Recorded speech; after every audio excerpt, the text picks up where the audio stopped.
Hello again, everybody. Zach Attack is here, my UFC 197 review for Saturday, April 23rd, 2016, from the MGM Grand Garden Arena in Las Vegas, Nevada. Following a okay Fox card this last Saturday, which was plagued by injuries and failed drug tests, and it being a decent call for what it was after all the hits it took. This card right here, UFC 197, was okay. Out of the 5 matches tonight, 5 fights, you had one really good fight, and that was it. One really good fight, 2 good knockouts, a fight that kind of underwhelmed, and the main event which saw a return of a former champion in an otherwise boring main event. It was a definite fight not to lose fight, which was sad because this is for the interim championship of the light heavyweight division. And the interim champion gets an instant title shot, but guess what? It didn't matter who won. Both guys did not deserve a title shot because they didn't show it. They didn't show they deserve a shot because they weren't aggressive. It was a boring-ass main. The fans let them have it in Vegas tonight. It was a sad way for a former champion to return. He didn't look dominant. There were some moments, but not many. So I was trying to rate this card. It's only one way to rate. 6.0. Just because there was only one really good fight out of 5. You know, the rest of the fights, 2 were like, and 2 had good endings. So let's get to the first of the 2 fights that did have a really good ending.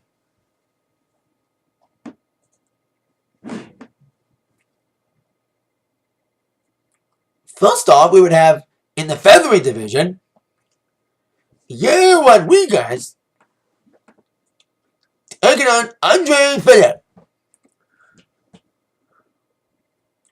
Now, the first round was okay. You know, a little bit of a take. Now, what's takedowns in a lot of these fights? It was mostly striking battles for the most part in most of these fights. I think this was like the only big takedown fight besides the main. Main was a couple takedowns in the main. The majority was striking. Especially this one, especially in the second round. After a kind of a takedown battle in the first round and almost a submission attempt in the first round. More aggressiveness was shown in that second round, especially coming from Yair, despite Fili trying to fight hard. Yair came with some big moves, ending up with a big couple flurry of offensive moves that got his opponent rocked until he got that big spinning head kick, knocked him out, and gets the victory in the second round. 2.4 for this one, just because of the great knockout ending in the second round. Really good knockout. It was all great knockout there, but yeah. The rest of the fight was just okay. Decent action numbers, excitement, but the knockout made up for it. So great finish to an okay fight to kick off the main card. Second fight of the main card. Before I get to that, the next 2 fights would be striking battles for the most part. One striking battle, which was really good, and the other striking battle, not so exciting, and it kind of underwhelmed because I like both those guys in that fight. Let's get to the really good striking battle first, and the only really good fight of the night, in my opinion. In the middleweight division, we have Whittaker taking on Rafael Natal. This was the only fight that had excitement all 3 rounds. I think it lagged a little bit in the 3rd round because it was so gassed in the first 2, but it was still a fun fight. The only really good fight of the card. These 2 guys were just striking it out. Like in this big striking battle. Great kicks. Great elbow strikes. Great knees. Great jabs. Great everything in this fight. Very physical. Kind of back and forth. It was like even. You know, it's tough to say who was going to win this fight because they were kind of evenly matched up. You know. But I think Whittaker went forward a lot more. And was a little bit more aggressive than Natal. Natal got cut up really bad. You know, by the strikes of Whittaker. And I think that's what gave Whittaker the unanimous decision victory after 3 rounds. 3.0 out of 5. Like I said, the only really good fight of the card. And Whittaker looked really good in this fight. I've seen him fight before. Decent striker, decent action guy. And he's in the same division as Rockhold, who, of course, is set to defend his title in a rematch at UFC 198. No, 199, I'm sorry. 199 against the former champion, Chris Weidman, who will probably get his ass kicked again because Rockhold destroyed him in the first match back in December. So I can't believe Weidman's getting an automatic rematch. So I think Whittaker could be next in line. Maybe a couple more big wins. Maybe against... Because he's in the top rankings. You know, he's in the top 10 rankings in the middleweight division. He's definitely going to move up after that great performance tonight. Both guys had great performances in this fight. Great striking, great striking battle. Very exciting striking battle. On the other side of the spectrum, we had an okay striking battle in our next fight in the lightweight division. We had Edson Barboza taking on Showtime Anthony Pettis. I like both of these guys. Big fans of these guys. Especially when Pettis defeated Benson Henderson in the WEC's final fight card for the final match in the WEC Lightweight Championship. And that was an awesome fight. One of the best MMA fights I've seen. And I've seen Barboza fight before. Vicious leg kicks. So I thought, okay, these two are going to put on a good fight. Well, they almost kind of did. It was kind of fight not to lose. For those of you who are new to my reviews, fight not to lose fight, I use a couple terms. Decent action, not much excitement, which was kind of the first round of the first fight. There was not much excitement in the first round. That's one term I use when there's like not much striking and not much excitement in the round or the entire fight. Another term I use is fight not to lose. When two guys just prance around for 2 or 3 rounds, or in one case 5 rounds, and do nothing.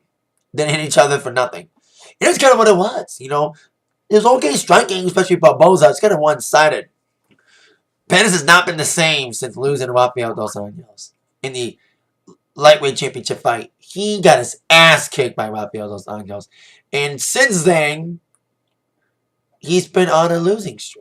That continued sadly again tonight. And then he lost his edge. He lost his aggressiveness. You know, he lost against Eddie Alvarez.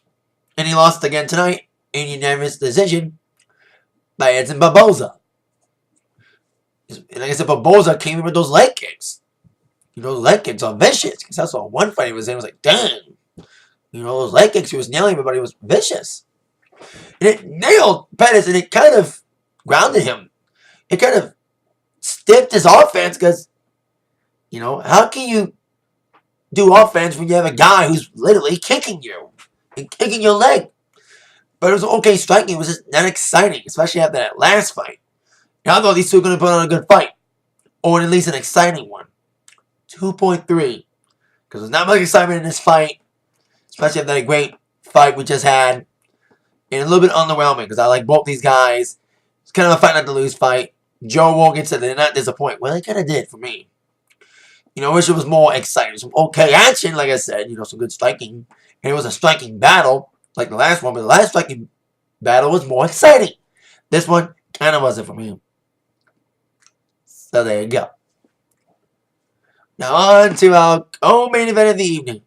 For the UFC Flyweight Championship, Mighty Mouse Demetrious Johnson defending his title against the Olympic gold medal wrestler in freestyle wrestling, Henry Cejudo.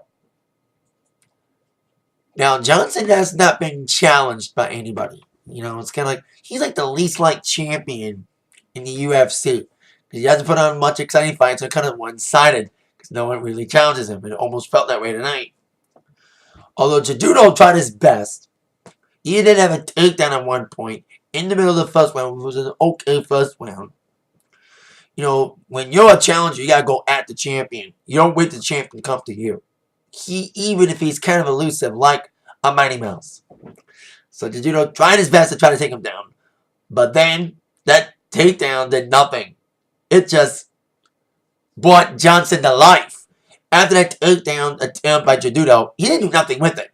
Because Johnson flipped back up, and the offensive fury began with a big knee that rocked out of Cejudo, and then the Effortless, violent striking began. Elbows, knees, jabs, and he got Cejudo down with some big knees and big moves to get a TKO victory.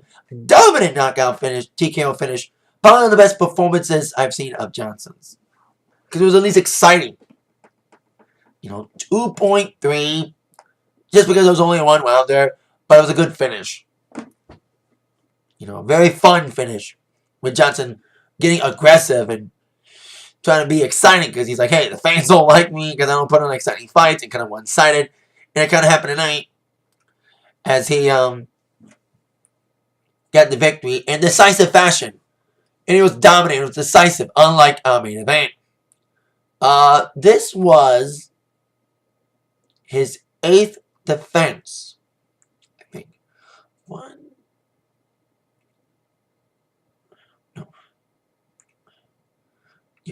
1, 2, 3, 4, 5, 6. Yeah. He's now tied, I think, for the 3rd most defenses in UFC history. You get one more defense, I think you'll be tied. The record is Anderson Silva with 10 defenses when he was the middleweight champion. So, love or hate Johnson's style, and hate the fact that his fights are mostly one-sided. No one's really challenged him and come close to threatening to beat him. Cejudo might have been a case for it. He was weight number 2, but he didn't put up much of a fight. Johnson showed up big time in a dominant performance tonight. Retaining his championship. Now on to, of course, the main event of the evening. For the interim light heavyweight championship. The return of Bonesy, as I like to call him, John Bones Jones, taking on OSP, Ovince Preux. It wasn't supposed to be this way. It was supposed to be Bonesy taking on Daniel Cormier in a rematch from Bones' last fight before he got suspended and stripped of the championship after his hit-and-run incident when he defeated Daniel Cormier when he was champion. Of course, lots changed since his arrest and his suspension. Daniel Cormier became the light heavyweight championship when it was vacated. When it was stripped from Bones. So a fight was set, the rematch between Bones and Cormier, in a different scenario because Bones would be the challenger. But then midway towards training, another card, another main event lost. As Daniel Cormier got injured during training. Therefore, Bonesy needed an opponent with, I think, like 2 or 3 weeks' notice. So, Ovince Preux came in. A lot of people were scratching their heads saying, why wasn't it Wimble Johnson? I thought the same. It was supposed to be Bonesy and Wimble Johnson before Bonesy got suspended last year when Cormier replaced him to make it a fight for the vacated title. But Wimble was injured. Or coming off a surgery. So that's why he couldn't face up against Bonesy. So we had Jones against Ovince Preux. I was like, it's going to be a squash. A 5-minute long fight not to lose. Squash.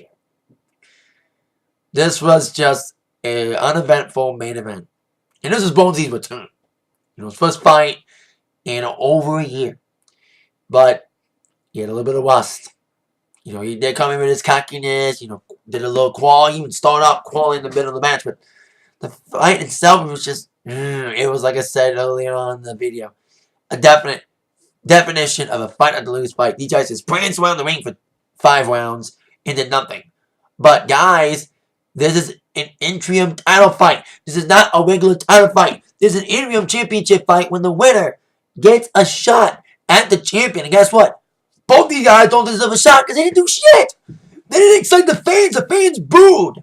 There was a couple moments with Bonesy getting really aggressive at the end of the 4th round, which was the only exciting moment of the entire fight. Was the last minute of round 4 when Bonesy finally got aggressive like he should have been the entire fight.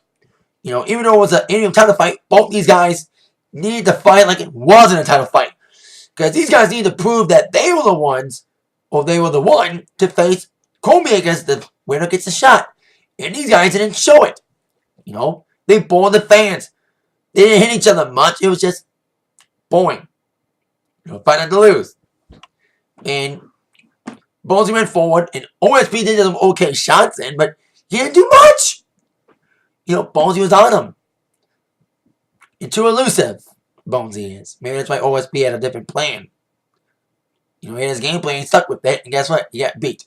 By unanimous decision, Bonesy came back with a win, becoming the new UFC Light Heavyweight Interim Championship. He even didn't accept the belt. Like, he got the belt, but he threw it down. He said, I don't want this belt. I don't want this pussy-ass belt. He didn't say that exactly, but he's like, I don't want that belt. I want the real belt. I want Cormier. So that's why we'll probably get 2.2. Because the fight was just just boring, not exciting. You know what I mean? It is a regular championship fight. You know, it would be fun to lose. And acceptable. But this is an interim fight. Interim title fight. When both guys need to prove that they're the ones that face the champion. They need to be aggressive. They need to be dominant. And guess what? We didn't see any of that in this fight. It didn't matter who won. No one deserved the title shot from their performances tonight. It was uneventful, unexciting, and boring. They didn't show why they deserve a shot. Bonesy, it was kind of a shoo-in he would win, especially after this match was named. But Bonesy needed a more dominant and more exciting performance tonight. And guess what? He didn't get it. And like that performance or not, he gets a shot against Cormier. The question now is, when will he fight? It's been kind of a weird week for UFC with the whole UFC 200 drama involving Conor McGregor. With the main event with him and Diaz being cut because of Conor's ego demands. Or Dana White. Like, who's to blame here? Everyone's playing the blame game. Because, of course, Conor McGregor didn't want to quit training, promotion. He didn't want to promote the fight. And Dana said, oh, you don't promote the fight, you don't fight. That's what happened to one Diaz one time. He lost a title fight because he wanted to promote the fight.